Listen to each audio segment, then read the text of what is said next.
សួស្តីបងប្អូនអរគ្នាបាទស្វាគមន៍ចំពោះការចូលមកកាន់នៅ Channel ខ្ញុំបាទ Class Act បាទថ្ងៃនេះគឺខ្ញុំលើកយកនៅវីដេអូមកបង្ហាញបងប្អូនអរគ្នាសារជាថ្មីបាទនិយាយអំពីបាឡុងភ្លើងនិងដំភ្លើងបងប្អូនអរគ្នាដែលបានទស្សនានៅវីដេអូរបស់ខ្ញុំពីមុនបងប្អូនអរគ្នាតែងតែឃើញវីដេអូបន្តមកទៀតបាទហើយដូចជាវីដេអូនេះគឺតពីវីដេអូមុនជាមួយនឹងម៉ាញ់តូនហ្នឹងគឺវាតកតងគ្នាជាមួយនឹងដំភ្លើងនិងបាឡុងភ្លើងបាទដូចជារូបភាពដែលខ្ញុំដាក់លើអេក្រង់អញ្ចឹងបងប្អូនអរគ្នាបានឃើញហើយបាទហើយថ្ងៃនេះខ្ញុំយករឿងតកតងនឹងបាឡុងភ្លើងបន្តិចបាទហើយមុននឹងចូលទៅក្នុងវីដេអូរបស់យើងបងប្អូនអរគ្នាជួយចុច Subscribe Channel ម្នាក់មួយដើម្បីទទួលបាននៅវីដេអូថ្មីៗបន្តបាទឥឡូវចូលសាច់រឿងរបស់យើងបាទដូចជារូបភាពដែលខ្ញុំដាក់លើអេក្រង់ហ្នឹងបងប្អូនអរគ្នាឃើញហើយតកតងនឹងបាឡុងភ្លើងគឺវាមានចលនាវិលដើម្បីបង្កើតជាភ្លើងបញ្ជូនទៅម៉ាញ់តូបញ្ជូនទៅយោតដើម្បីសាកចូលអគុយសាកចូលអីហ្នឹងបងប្អូនអរគ្នាហ្នឹងហើយទូនាទីរបស់បាឡុងភ្លើងហើយដុំភ្លើងខ្លាំងបំផុតបាទ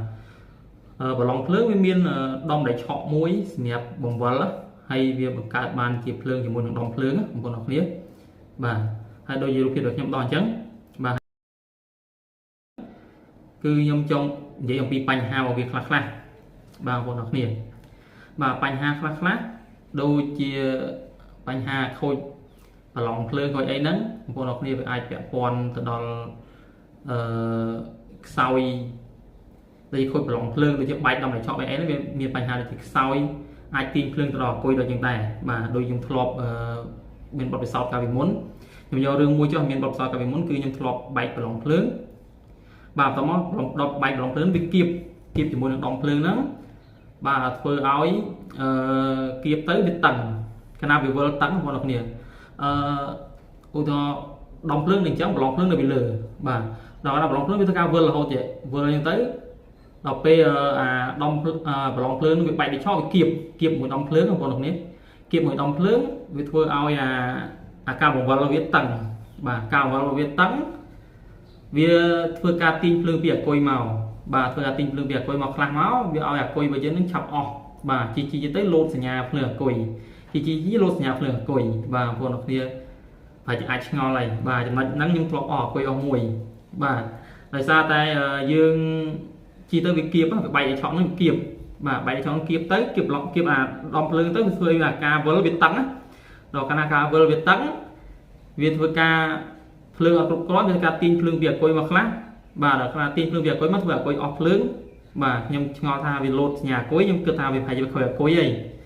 បាទប្រហែលខូចអគុយខ្ញុំដកអគុយអស់មួយគ្រាប់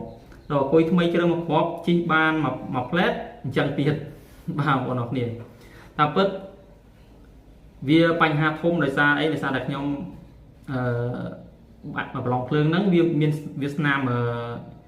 សឹកបងប្អូនគ្នារិចរិលខ្ញុំអត់បានដូរទេខ្ញុំដូរតែក្បាលបុកបាទដូរតែក្បាលបុកបងប្អូនគ្នាស្គាល់ទេក្បាលបុកដេបាទកាលណាយើងដូរតែក្បាលបុកដេវាបុកយូរទៅបាឡុងភ្លើងវាដល់អាយុកាលវាដល់ពេលវាក្បាលបុកដេថ្មីបុកទៅវាបែកវាមិនបែកអាម៉ាញ៉ងទេវាបែកអាដៃឆក់ខាងក្នុងបាទបែកដៃឆក់ខាងក្នុងធ្វើដៃឆក់ខាងក្នុងនោះវាអត់មូលដូចមុនណាវាលៀនជាមកក្រៅវាគៀបជាមួយនឹងដុំភ្លើងបាទអាហ្នឹងគឺជាចំណុចមួយណាបងប្អូនប្រយ័ត្នជួបឲ្យអត់តន់ដឹងចំណុចហ្នឹងទៅដល់អគុយដែលអស់លុយច្រើនបាទហើយបើចង់ដឹងថាវាគៀបមិនគៀបបងប្អូនអរគ្នាអាចដោះគម្របជ័រខាងក្រៅចេញទៅបងប្អូនវិលកន្លែងដង្ហាល់ហ្នឹងវាមានការវិលធម្មតាដែរអត់ធម្មតាវាអាហ្នឹងវាដុំដង្ហាល់ហ្នឹងវាចាប់ជាមួយនឹងបាឡុងភ្លើងចាប់មួយបាឡុងភ្លើងដល់ពេលយើងបវល់ទៅបើសិនវាវិលធម្មតាអាហ្នឹងវាអត់អីទេតែបើបវល់អត់ទៅហ្មងវាគៀបអាហ្នឹងគឺខូចហើយបាឡុងភ្លើងមានជាប់ជាមួយនឹងដុំភ្លើងហើយបាទស្អិតគ្នាវាថាលក្ខណៈស្អិតគ្នាបាទពេលដែលស្អិតគ្នាវាឡើងកម្ដៅទៅស្អិតលក្ខណៈខំគ្នាជាប់នឹងហ្មងខំគ្នាជាប់ជាមួយនឹងដៃឆក់ជាមួយនឹងដុំភ្លើងតែម្ដងបាទហើយវីដេអូនេះគឺខ្ញុំបង្ហាញពីរបៀបដោះដាក់បាឡុងភ្លើងបងប្អូនអរគ្នា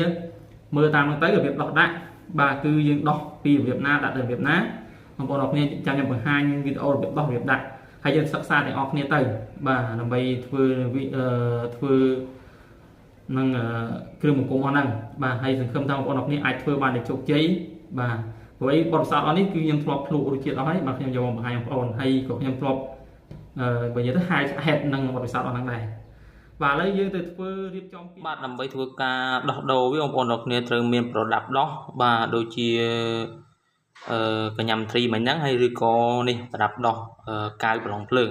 បងប្អូនអរគ្នាចាំបាច់តែមានពួកអស់ហ្នឹងណាបានបងប្អូនអាចដោះបានតែបើបងប្អូនយល់ល្អត្រូវមានកាវប្រឡងភ្លើងនេះល្អជាងបាទព្រោះកាវប្រឡងភ្លើងជាឧបករណ៍មួយសម្រាប់ដោះប្រឡងភ្លើងតែម្ដងបាទបងប្អូនអរគ្នាអត់មានបងប្អូនអរគ្នាអាចទៅរកកន្លែងជាងកលឹងឲ្យគេធ្វើឲ្យបានបាទកាន់ឧបករណ៍កាន់ប្រឡងភ្លើងឲ្យគេជាងកលឹងគេធ្វើបានដែរបងប្អូនអរគ្នាបាទយើងធ្វើការមួលបាទហ្នឹងមួលខ្ចៅបច្រាស់បងប្អូនគ្នាមួលខ្ចៅបច្រាស់ហើយនឹងមានបដូលមួយទៀតដើម្បីធ្វើការដោលយកប្រឡងភ្លើងនេះចេញមកក្រៅបាទហើយដើម្បីធ្វើការដោះយកប្រឡងភ្លើងមកក្រៅបាទគឺរបៀបបែបហ្នឹងឯងបាទគឺយើងមួលខ្ចៅបច្រាស់ហើយដល់ខាងមួលខ្ចៅដោលនោះគឺយើងមួលខ្ចៅចូលបាទនេះគឺយើងមួលបច្រាស់ហើយខាងលើនេះគឺយើងមួលចូលបាទធ្វើការដោលស្នូលដែលស្នូលជាមួយនឹងស្នូលយ៉េនហ្នឹងបងប្អូនគ្នាបាទធ្វើការដោលទៅបានវាហែកយកប្រឡងភ្លើងនេះចេញមកក្រៅបាទនេះជារបៀបដោះបាទយើងធ្វើការដោះដោយប្រើកញ្ញាំត្រីមុននឹងមិញគឺពិបាកដោះមែនទែនបាទដោះមិនងាយចេញទេបាទបើយើងធ្វើការប្រើឧបករណ៍ដោះបែបនេះគឺដោះងាយស្រួលហ្នឹងហើយបងប្អូនគ្នាបាទឥឡូវយើងទៅចាប់ផ្ដើមនៅរបៀបដាក់ចូលរបស់យើងវិញបាទចំពោះប្រឡងភ្លើងបែកគឺយើងដាក់ចូលវិញទេគឺយើងត្រូវការដោះអត់ចោលបាទអត់យើងអត់ត្រូវការដាក់ទេណាបងប្អូនគ្នាដាក់គឺមានអាសន្នធំហើយបាទហើយនេះខ្ចៅសោតាន់មាន3គ្រាប់ចំពោះប្រឡងភ្លើងហើយសោតាន់មាន2គ្រាប់ចំពោះម៉ាញ៉ាទិកបងប្អូនគ្នាត្រូវទៅដឹងណាបាទដោះតែប៉ុណ្ណឹងមកគឺរួចរាល់ហើយដាក់ចូលវិញគឺប៉ុណ្ណឹងគ្នាបាទយើងដាក់ចូលវិញមកដាក់កន្លែងម៉ាញ៉ាទិកខ្ចៅ2គ្រាប់ចាប់ជើងម៉ាញ៉ាទិកហើយនឹងខ្ចៅ3គ្រាប់ចាប់ដំភ្លើងបាទតែប៉ុណ្ណឹងបងប្អូនគ្នាតែប៉ុណ្ណឹងគឺរួចរាល់ហើយបងប្អូនគ្នាកាប់ប្រឡងភ្លើងពីលើមកបាទហើយចាប់ខ្ចៅទៅបាទហើយកុំភ្លេចបងប្អូនគ្នាត្រូវដាក់មានក្លាវ៉ែតមួយសម្រាប់ដាក់ទប់ប្រឡងភ្លើងបាទបើយើងអត់មានដាក់ក្លាវ៉ែតគឺក៏ពិបាកដែរបាទនេះគឺជាក្លាវ៉ែត